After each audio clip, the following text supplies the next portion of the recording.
Good evening, everyone, and welcome to closing night. I can't believe it's closing night already. Of Silverdocs 2007. I'm Patricia Finneran, and I am the Festival Director for Silverdocs AFI Discovery Channel Documentary Festival. It has been a tremendous, thank you. It has been a tremendous week for us. It is our 5th anniversary, and I feel like we've kind of exploded. The filmmakers that have been here have been so welcomed by our audiences, and thank you to you, our audiences, for welcoming the filmmakers. I just had what I have to say is my favorite part of the festival. We had our awards ceremony, and it means so much to us to honor the filmmakers and celebrate their work. Tonight is very special. It is the world premiere of a documentary that I think is going to not only explode at the box office this summer, but also really change our thinking about what a nature documentary is. This is a truly surprising and wonderful film that will touch all of your hearts. So the filmmakers are here, and we're really delighted to have them here, and you'll meet them in a moment.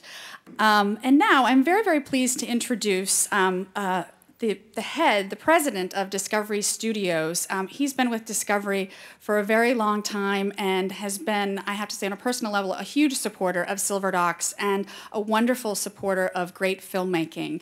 So please welcome Clark Bunting.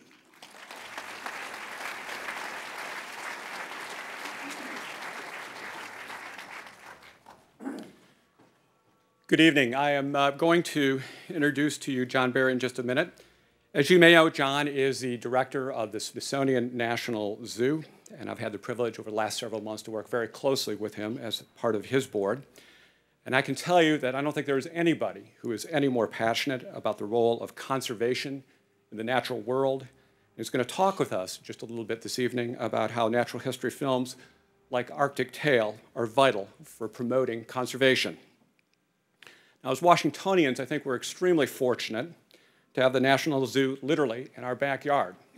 If you go just a few miles south on Connecticut Avenue, you can experience the thrill of being in very close contact with tigers, elephants, and of course 3, and if we all get very lucky, we'll all cross our fingers, perhaps 4 giant pandas.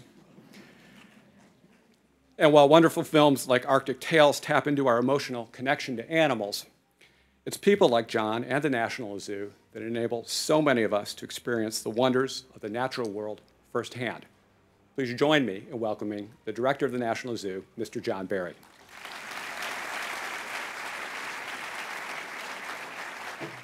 Thank you all very much, and I am indeed very honored to be with you tonight.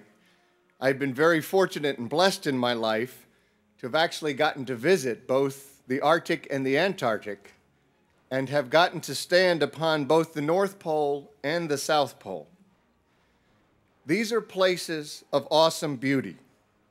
The ice and snow are so blindingly white that clouds that you see there are gray by comparison.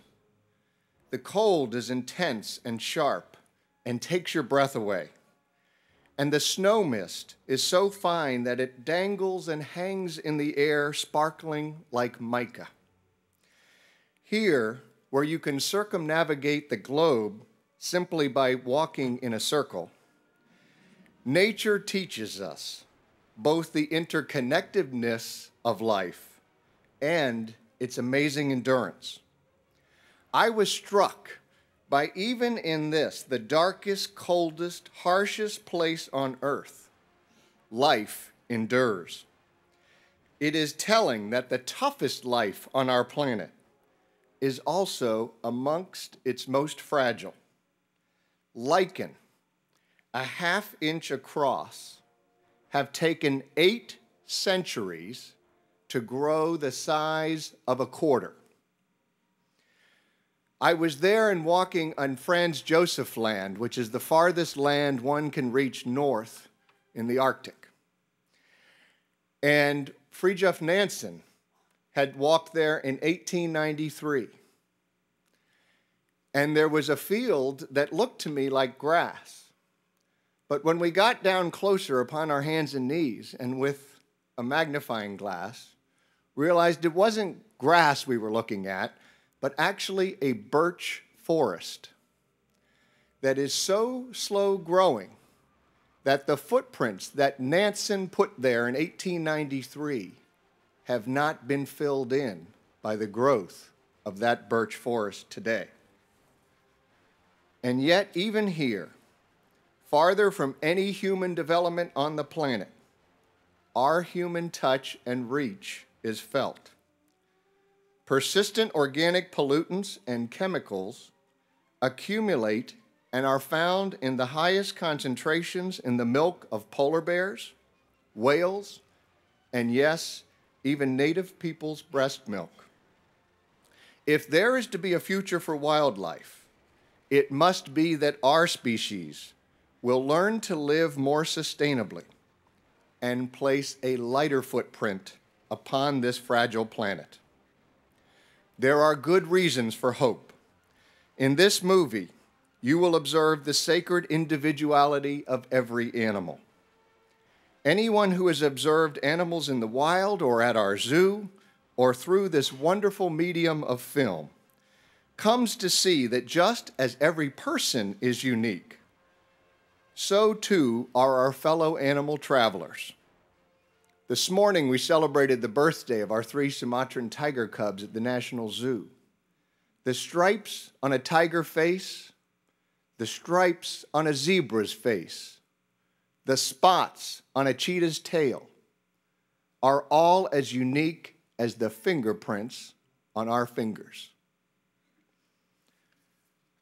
My hope is that as you watch this film, you will deepen your appreciation for all life. You will grow in your passion to protect it and gain wisdom, as taught in the book of Job, and I quote, "Ask now of the beasts, and they shall teach you, and the fowls of the air, and they shall tell thee, and speak to the earth, and it shall teach thee, and the creatures of the sea, they shall declare unto thee." It is my honor to introduce to you the 2 filmmakers who made the wonderful film you are about to see, Sarah Robertson and Adam Ravitch. Please welcome them.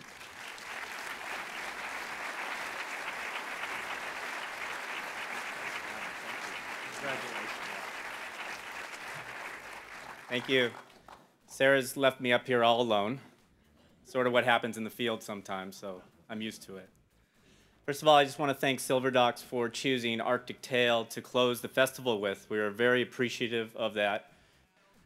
Over a decade ago, when I first had my very first encounter with walruses, I was told that it was an animal that can hold you against your will, knock your head off with one smack of its tusks, and suck your brains out.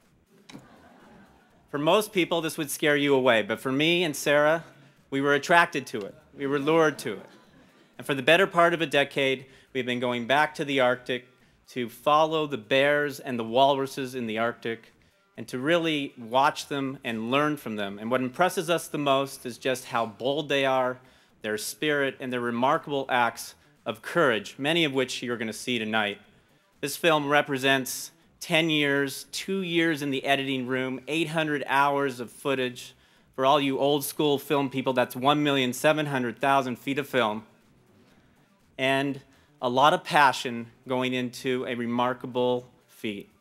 So sit back as we have created a brand new genre of feature film for you that we're calling a wildlife adventure as we take you on the coolest adventure on Earth. Please enjoy.